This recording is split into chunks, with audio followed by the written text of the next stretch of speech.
Welcome to Speculative Sandbox, your audio playground for creative storytellers. My name is Vickie Lan, and in each episode, I and a guest will unpack a trope with an eye for world building, character development, or narrative structures. You can also join the conversation on TikTok and Instagram. For those times when the real world just doesn't cut it, let's get lost in a fictional one. Okay, Becca, tell me about a time something uncanny happened to you. A glitch in the matrix, basically. Oh gosh. So I don't know if this is a silly example, but the best one I could think of was so as a kid, I had a very overactive imagination. And there are a couple of times throughout my early childhood, I want to say between the ages of like 4, 5, and 6, that I basically saw things that weren't there. This is going to sound really weird, like I'm the kid from Sixth Sense. I'm not. That's not what I mean. Okay, okay. I think it was a combination of just overactive imagination, maybe something like neurological development. I don't know how all that works, but like I remember really clearly, like could also have been dreaming or daydreaming. Um, really clearly waking up once and going to my mom, and because I felt like I had these giant bugs crawling all over me. And in my head, in the memory I have, they were very real, but they were definitely not there. It was definitely either like some dream state. I think at that point I had woken up, and so I was convinced that they were crawling all over me, but they were not. There was another case where my favorite princess was Sleeping Beauty, and I swear I saw her walk into our bathroom. She was not Oh, there. Isn't that like that sounds almost like a weird like ghost story thing, but uh-huh. like it wasn't that kind of like scary. It wasn't scary to me. It was more like exciting. And then I realized that she was not there and that it was probably Oh. just my imagination. But it's odd because like when you're a kid, like the boundaries between real and imaginary get very blurred, which maybe is very relevant to today's conversation. But those were very uncanny instances. So like in the moment in my mind, in my little kid mind, I was like, this is real. And then Mhm. upon further inspection, I was like, oh, that was not a real thing that happened. Wow, that's so interesting to hear. And I could think of several listeners, and we've done. I know you said it wasn't paranormal or ghost, but we've had paranormal and ghost episodes where just interesting things happen when you're a kid. So I have an uncanny story as well. This one has a medical explanation. But let's say that we were in the medieval times and we didn't have that medical resource. Like I'd imagine this would be really, really trippy. So every now and then I get migraines. I don't get migraines to the extent that some people I know suffer from them almost like weekly, daily, I get them maybe 2 to 3 times a year. And when I do, though, I can tell because suddenly I stop seeing faces. So the last time it came on was I was scrolling TikTok or flipping through TikTok, and there was a picture of Robert De Niro when he was a young kid. And what's funny is that must have been right when it kicked in because his picture showed up and his face looked like it was melting.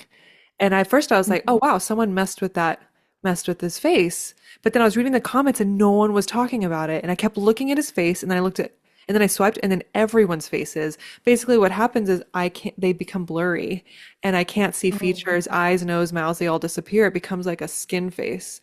And every migraine I've gotten, that's one of the cues. I also get crystals, that kind of weird, like almost like someone tore through the space-time continuum and left crystals in its place. whoa. So that happens, and it's definitely, I looked it up. It's definitely a side effect of certain migraines. Um, Very weird, very weird. The first time it happened to me, I was walking in the Yeah. grocery store, and a woman walked by me, and I couldn't see her face. Very weird.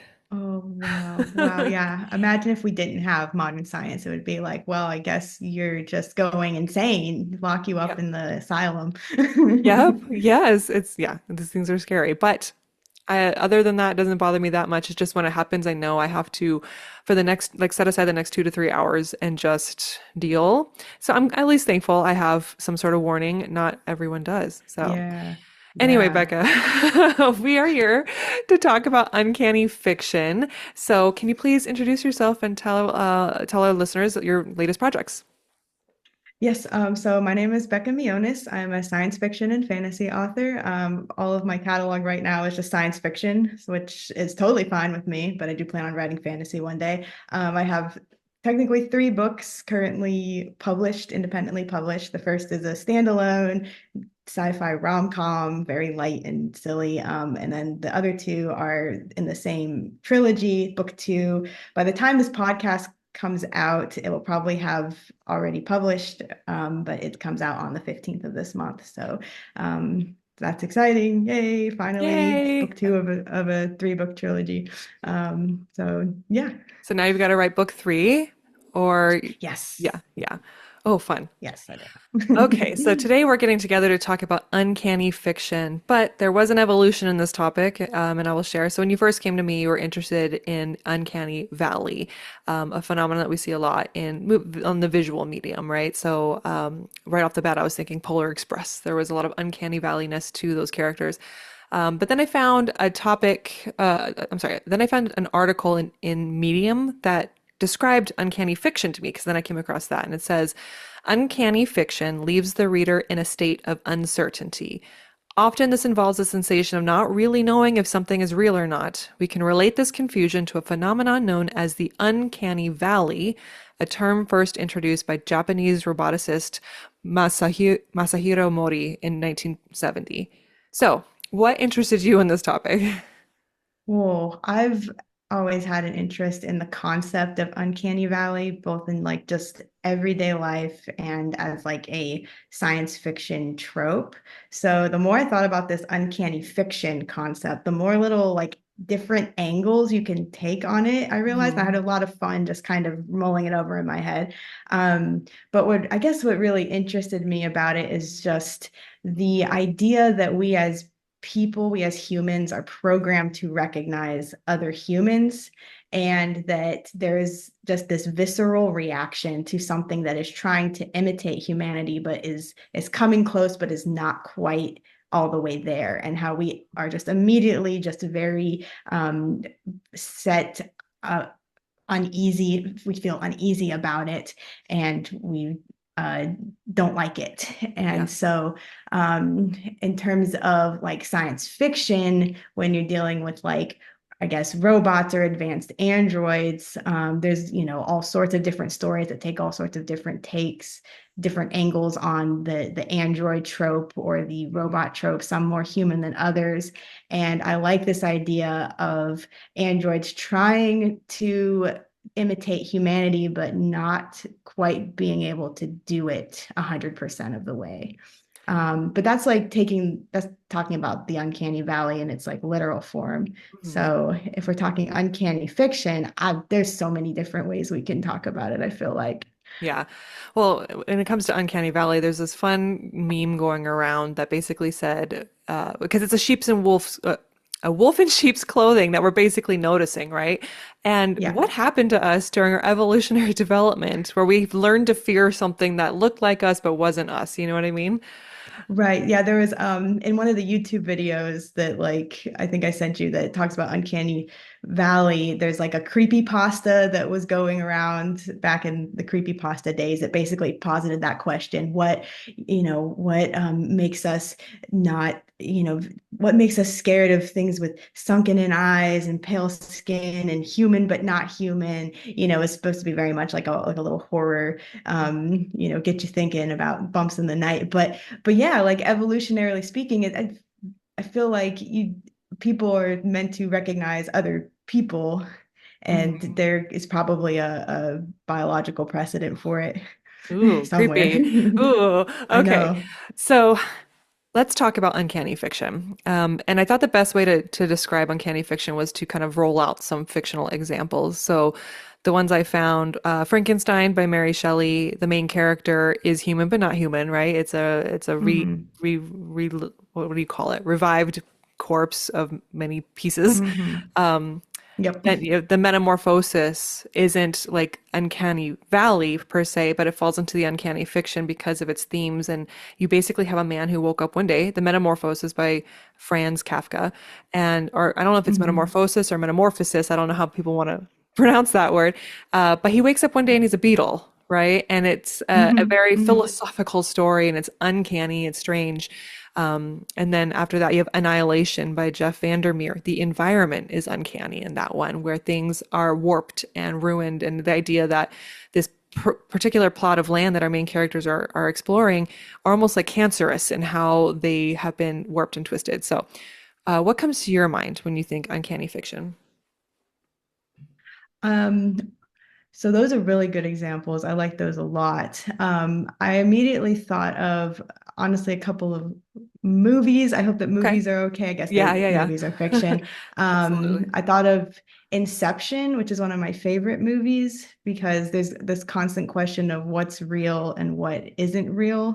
I mean, you're going inside of dreams and then dreams within dreams. And even at the end, it's kind of a very uncanny ending because there was all this discussion about, well, was the whole thing a dream? Very Yeah. much there's a trope of that sort too. But like what about that entire movie was real and not real, that sort of thing. I thought of honestly like The Matrix Okay. popped into my head I because the parallels you can draw to like real life, especially in the technological age, Mhm. and how, you know, uh, people can be sort of just wrapped up in the everyday and not realize what's going on around them, and there could be something, going on outside of just the surface reality. And let's see, I'm trying to think. Whereas book examples, um, gosh, my brain just I feel like a lot of wiped its hard postmodern, drive. no, no, you're fine. A lot of postmodern fiction, I think, kind of feels uncanny. House of Leaves Yeah. by, let's see if I can get this one Hmm. right. Mark Z. Danielewski. I hope I said that right. I'm so sorry, Mark.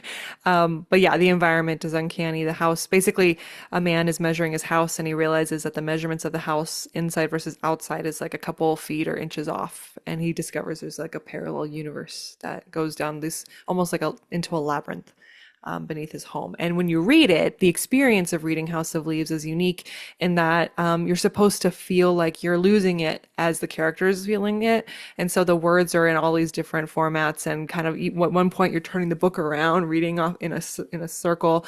So I like that one.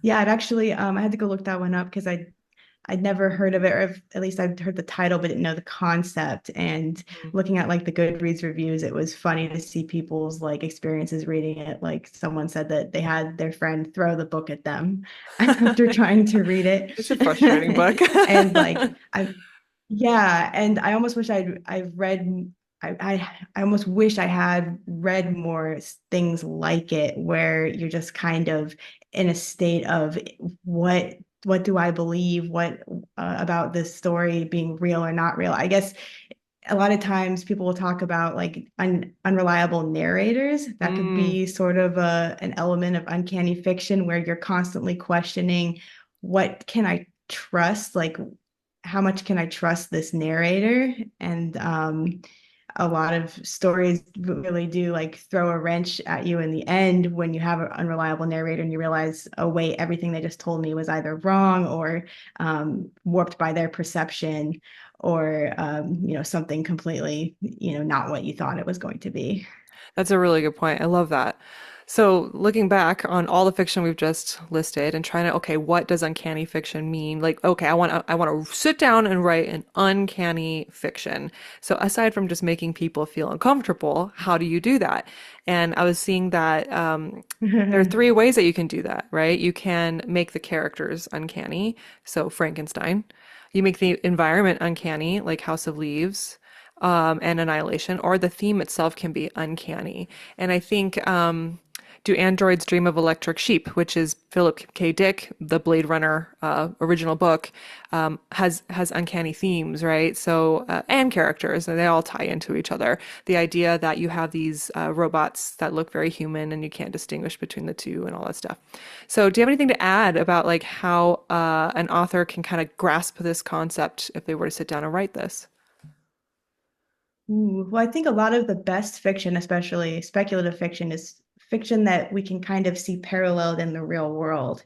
And especially with science fiction, a lot of times, there'll be something about it that relates to or as an analogy for something in real life or real society. And it's not that so much you want, like, I mean, maybe there are books that make you question reality itself. But I Hmm. think that very few readers are going into a book and then coming out of it unsure whether the book was fictional or not. Though, I mean, there might be books like that. It could, like, I guess, masquerade something as like a memoir and it was fiction or something. But if you're writing in speculative fiction and the reader knows it's speculative fiction, then maybe they don't necessarily leave the book saying, wow, maybe that actually happened. But maybe they start questioning, well, how much of this is actually like, this is this is almost uncannily like some things in our real life or in reality, and like how much of this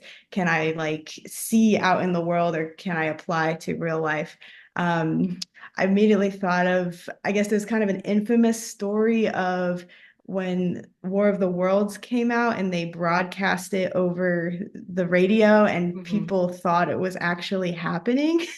Yes. And like that, that is some powerful fiction, first of all. And I know like that was back in the day when there was like maybe radios didn't usually broadcast things like that, and so a lot of people didn't pick up on the fact that they were just narrating a story. Whereas now we have formats like podcasts and stuff where we're used to Yeah. seeing stories in audiobooks, of course. But just imagine like that feeling of like like you thought it was real for a few minutes, and then of course you are relieved that it's not.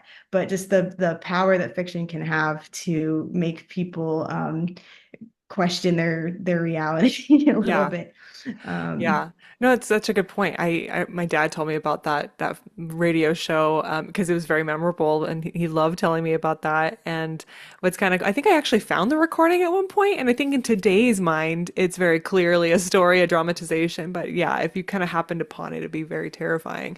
That makes me think of any time. So I live in Arizona, and I on very clear days we can tell and see when Starlink gets launched in California, and that is the most trippy experience if you don't know what's happening. I remember one time it was up there and you could see like the launch point. I don't know what these terms are. And then you see the crystals that get left behind. And so even though the spaceship is gone, the light is still there. And I don't know how that works exactly, but to me, it mm, looked like this huge celestial dark being holding a flashlight, and it's just randomly on in the middle of the mm, sky. And so like, now I'm used to it. It happens several times a year, and no, without a doubt, every time it happens, the neighborhood Facebook pages blow up with people going, "What's this?" And we're all, slowly learning what it is. But it was scary. I felt like a caveman looking up at some phenomenon that I couldn't explain in that instant because I'm driving and I can't research it in the moment. But yeah, it's just kind of cool how the idea of something happening and you don't know what it can perceive and your brain can interpret so many different things. It still happens. All right. What yeah, makes uncanny definitely. fiction? Wow. Oh, I'm so sorry. Um, what makes uncanny fiction so effective in its storytelling? I think the ability to make people really sit back and think, like really just contemplate. And like I'm I love just to be entertained with a book, Mhm. right? Like I don't always go into it wanting it to completely break my brain. Yeah. um but I think that good fiction can do both. It can entertain and it can also make you think, and to make you take what you've read and apply it to um, real situations and see where those parallels are. It can be really fun. Maybe productive, maybe not. Really depends, I think, on the fiction and on the situation. But it can still be fun, and it can still be at the very least a fun thought experiment to say, okay, like if this were real, or if I were to take this really seriously, like what would the implications be? Or this makes me think um, deep about this particular topic. I don't know if you're familiar with, but what comes to mind, this is maybe, again, this is why uncanny fiction as a concept was so fun to just Hmm. think about, because I feel like there's so many different angles you could take with this. It's kind of a slightly different angle, but I don't know if you've ever heard of like the SCP Foundation. No. It's or things like it. It's almost like oh, what do they call them? Like alternate reality game type thing. I guess even just the concept of alternate reality games can be put into this category. It's basically like a wiki page of just like community forum stories that are all couched into this fictional foundation called the SCP Foundation. It's kind of like an X-File situation where like they're basically just capturing monsters and what they call anomalies. So just, things, myths and legends and cryptids and stuff like that. And they're, housing them in this facility. And then they make these files. And so it's all community run and anybody can contribute to it. And they present it as if it's real, right? Like you as the person reading it or writing the content for it know that it's just a fictional foundation, but the fun part is that they act like it's a real thing that exists in the world. And so you can kind of, I guess, suspend your disbelief and Uh-huh. pretend that the SCP Foundation is a real thing. And so that is kind of uncanny because, like, yeah, I don't think anybody really genuinely believes that the SCP Foundation is real, but it's almost like a Men in Black type thing. Like Yeah. you can kind of like, posit, ooh, what if something like this really did exist, Yeah. behind the scenes. And I think that like a lot of what I thought of when I thought of uncanny fiction was stuff like that, where it pretends to be, and it's not trying to deceive you, right, into thinking that it's real, but it's pretending to be part of the real world, even if it's not. Another example is there's I guess a podcast story called Welcome to Night I Vale. was just thinking That that when you, yes, I love yeah, it. yeah, Okay, yeah, yeah. yeah. Yes, I love Welcome to Night Vale. It does the same thing, right? Like it's a fictional town where all these Mm. weird, crazy things happen, but it acts as if it is happening in the real world. It'll reference real world things. It just very much just pretends to be real. And that's fun, You again, it's suspension of disbelief. I don't think anybody really thinks Night Vale is real. Whether they wish it was or not, I think It's would say so a lot about weird the too, person. because if they did think it was real, it's like gets weird fast, you know? Those are Yeah, great yeah. So I examples. guess yeah, so I think the fine line. Uncanny fiction maybe isn't trying to be deceptive, but it is Mhm. trying to toe that line in an interesting way. Um, because I think that for the most part, a reader isn't going to, be think that it's real. Yeah. Um, but they can kind of pretend for a minute that it is, and that can be really interesting. So, as a writer wanting to write uncanny fiction, what is my end goal by choosing uncanny fiction as the method? Is it to get readers to think? Is it to walk them through an experience? What are your thoughts? Maybe like a little bit of both. I mean, it really depends maybe on like the genre and the tone that you're trying to take. Like if you're trying to unnerve someone like House of Leaves, then your end goal is very different than someone who maybe just wants to get people thinking.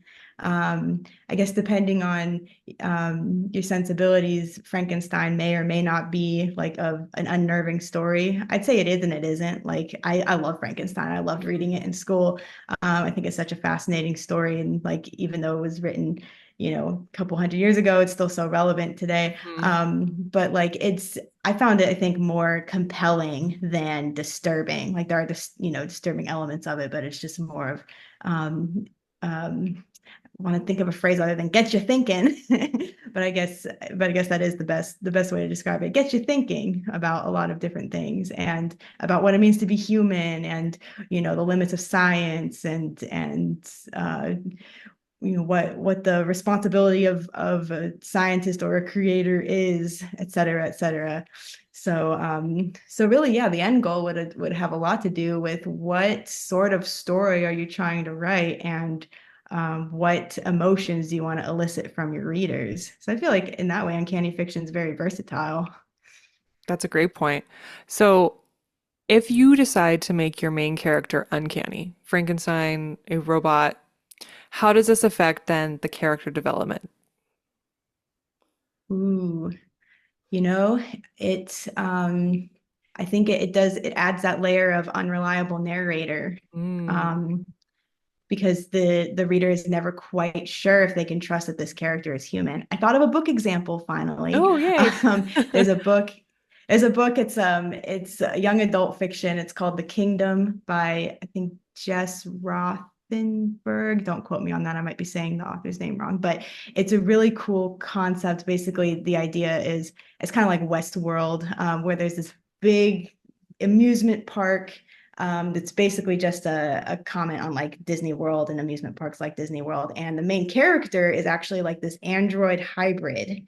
And she is one of the like essentially one of the princesses that have to go out into like the character performers that go out into this park and have to entertain the guests. And weird things start happening. Her sisters start acting weird. Weird things start happening around the park. It's very eerie and uncanny. And but your main character, your protagonist, is not technically human, though she is kind of, and they're never really clear on whether or not they are androids with human minds or humans with android parts. It's never really clear. They just call them hybrids. So I guess they have a little of both. But like by the end, you're just not really sure like whether you should have rooted for her or not. And that was a Oh. really interesting reading experience. Oh, because she gets framed for a murder. She gets accused of murdering a human, one of the staff members. And so like the story is told in a lot of like flashback like interviews and then her point of view. It's for something that like on the front cover makes it seem very like fun and colorful. It's actually like a very like interesting sort of murder mystery, sci-fi, almost horror. But when you have a character like that that is uncanny, where you aren't quite sure how human they actually are, like you want to root for them, especially if the character development still has to have some kind of arc for them, right? Whether that arc is negative or positive. And you do want to give them some human characteristics. Otherwise, the reader's not going to be able to empathize with them at all. And one of the, I guess, like elements of her character, she's becoming more human as the story progresses. But you're still like the whole time I was still kind of like, but what are you? Like what is your goal? Like what do you want ultimately? If are you more robot than human? And Mhm. it doesn't have to be the character doesn't have to be a robot. You can do it with like an alien or with any like just non-human entity, I guess. But you still have to give them something for the character to relate to. But I think that the character arcs can be a little different depending on where you want the story to end up. Mm. It's fascinating. So as you're telling me the character arc and the progression of the story, it got me thinking. My wheels started turning. I'm going to ask kind of a big question. Um, Yeah. if Uncanny Fiction and Uncanny Valley is based off of some sort of measuring stick of normalcy, right? Something isn't quite normal. What is normal? What space is saved, or what space is there, or how does this trope relate to voices that may be neurodivergent? How do we draw that line? How do we make that, you know what I mean? Mm, yeah, yeah. I know you have to approach that with a lot of sensitivity Exactly. because Yes. what is uncanny to one person Hmm. might not be uncanny to someone else. Yeah. And if we're talking, as I mean, I'm personally not neurodivergent, so I can't speak for those that are and how they approach fiction. So I think it's like you approach anything with consideration and sensitivity that, some things may be perceived differently by different people. And that's the fun part of fiction is that there is no one ultimate interpretation, right? Hmm. And one right way to write fiction.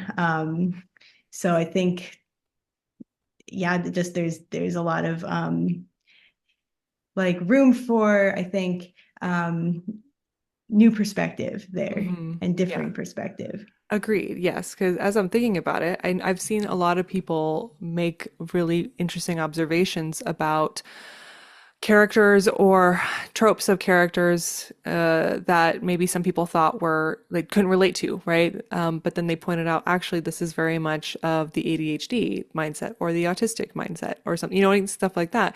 I know that The Yeah. Wild Robot came out recently, and I saw a ton of the whole theme, right, was that this uh goose, was it goose? I hope I remember got this right. So the wild robot, very quickly, is about a robot that lands on an island and kind of through a series of unfortunate events kills the mother goose or whatever animal they are, bird, and decides to adopt the remaining egg as their own, raises the bird, and the bird, as a result of being raised by a robot, is a little different, and he gets shunned and shamed by the rest of his bird community.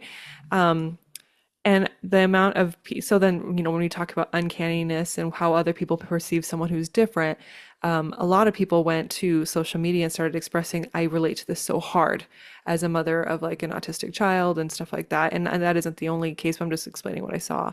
And so, as we talk about things like uncanny, we as humans, we get freaked out by the Polar Express, right? And we feel weird when Yeah. we see those robots in the what do you call it? The presentations where they're so real but not quite, and it just freaks you out. Or like the animatronics. Yeah, yeah. Exactly. And the Yeah, spaces yeah. that we can hold as humans, the sensitivities to being open to things that we may initially think as different, but is really just an opportunity to expand our mindset of what it means to be human.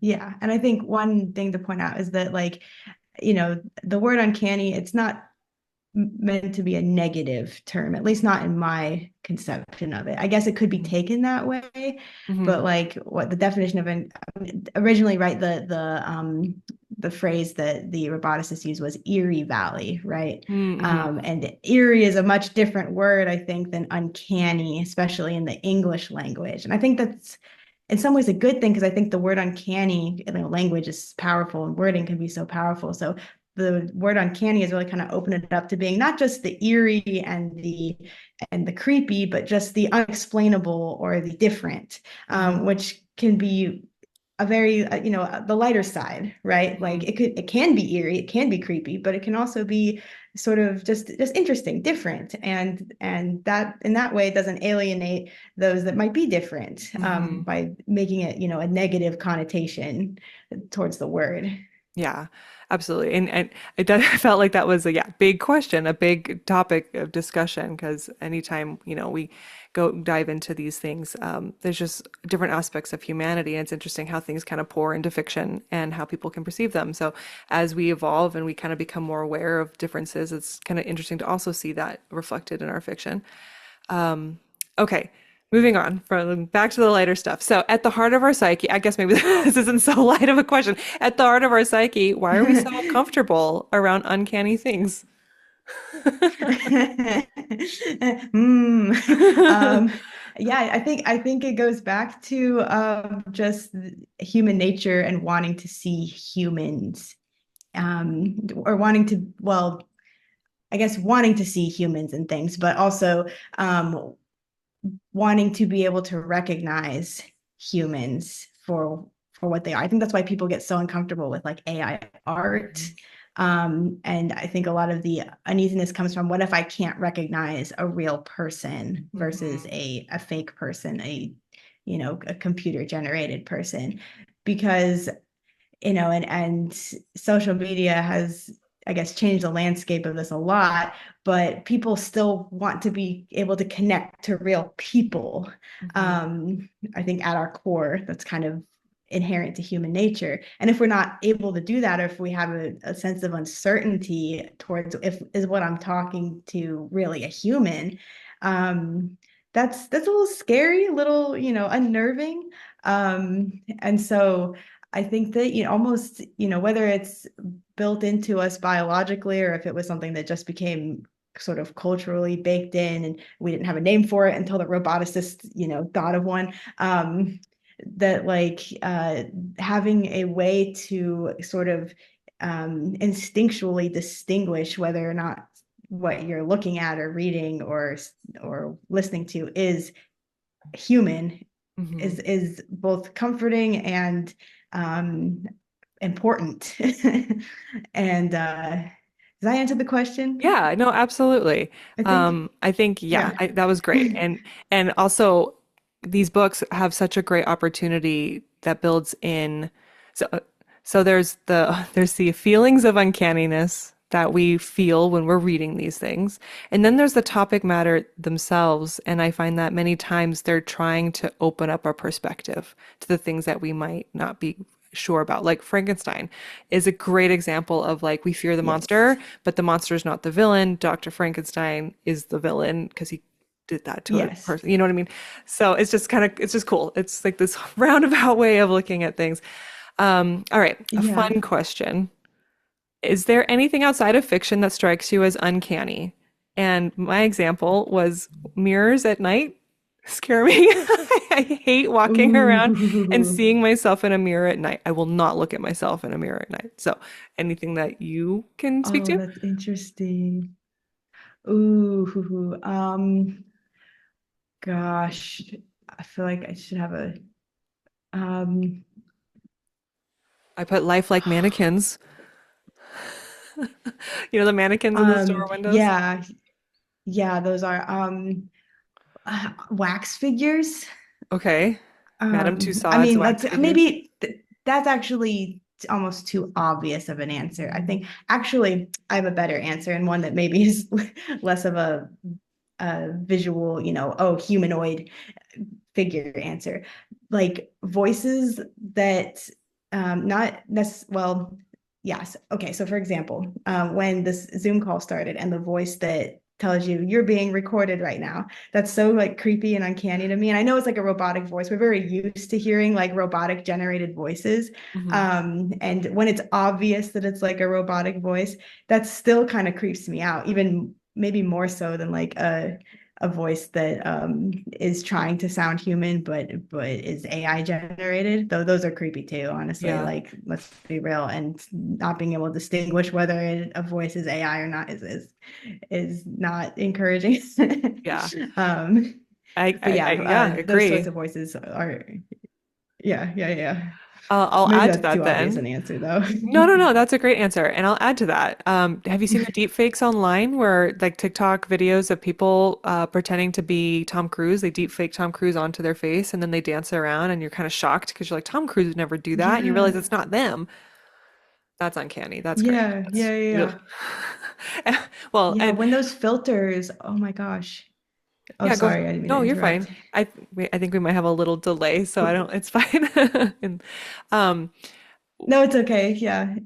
oh, shoot, now I forgot what I was. Oh, I feel like we're going to enter a very uncanny time now, especially with AI, and you can't really trust the things you see online anymore. Yeah, and that's you know, I don't want to say discouraging because I still believe that like humans are gonna still prefer other humans and human made works. Just I really like appreciate like how the artist community, the writing community have been trying to like fight for their rights, to not get their stuff stolen or just to yeah, to not be overshadowed by AI generated content. And I know it's like it's had an impact on a lot of people's jobs. Like I used to be a freelancer and I've basically been shoved to the side by AI. Oh no, I'm sorry to hear that. But oh, I mean, I get to write fiction books now, and at the very least, we still have people writing fiction books for the most part. And so I think that as long as there is a clear way to determine whether something is written by a human being or not, I know there's a lot of discussion about, where to draw the line with that. And I didn't mean to like turn this into a conversation about AI. But as long I still believe that like there's an instinctual sort of pull towards things that are made by humans. I think we have it built into us. And even if something's really even if it gets to the point where it's very, very difficult to tell whether something is or isn't AI generated, there will still be those that actively seek to, consume and buy media and made by humans. And so I hope that with the technology and AI increasing, there's also an increase of technology that can detect AI and weed it out or put it over in this category so that we as people don't have to constantly be questioning whether something is real or not. But then again, maybe the uncanny valley instinct will sharpen and we become more and more, this is me being maybe overly optimistic, more and more attuned to catch and realize when we're looking at something that's AI generated. Yeah, and I don't mind you Thank turning you. into an AI conversation. I think it's been on the top of everyone's minds. And if I recall, I think you were interested in talking about AI when we were originally chatting. But yeah, I think it's very relevant, especially for this topic, especially as we're kind of making this interesting societal transition with AI being so readily available. All right. Have we touched on everything you wanted to talk about? Is there anything else you would like to add about Uncanny Fiction? Um, I don't think so, other than like this is such a fun topic with so many different avenues for discussion. So I feel like we've just scratched the surface really, but it's been a lot of fun. Now I'm gonna be like probably continuing to think about this way after this podcast too. Awesome. Well, Becca, how can our followers find you? I am on mainly Instagram, also TikTok under Becca Mionis author. And that is probably the primary places that I post updates about my books, etc. Like I mentioned, I've got a new book coming out that's probably going to be out by the time this episode airs. Um, so super excited about that, and with plans for a book three in the next year or so. So Ooh, complete a very trilogy. exciting. That is exciting and daunting. Mhm. Writing the sequel was like probably the biggest challenge I'd ever had as a writer. But it was a good challenge. You grow, you push yourself, you grow. So hopefully book three is easier. Who knows? You're gonna do great. You're gonna do great. It's Thank gonna be you. awesome. All right. Well, Becca, thank you so much for joining me this week. I had a really fun time. Listeners, thanks for tuning in, and I'll be back next week with a new episode. All right. Bye.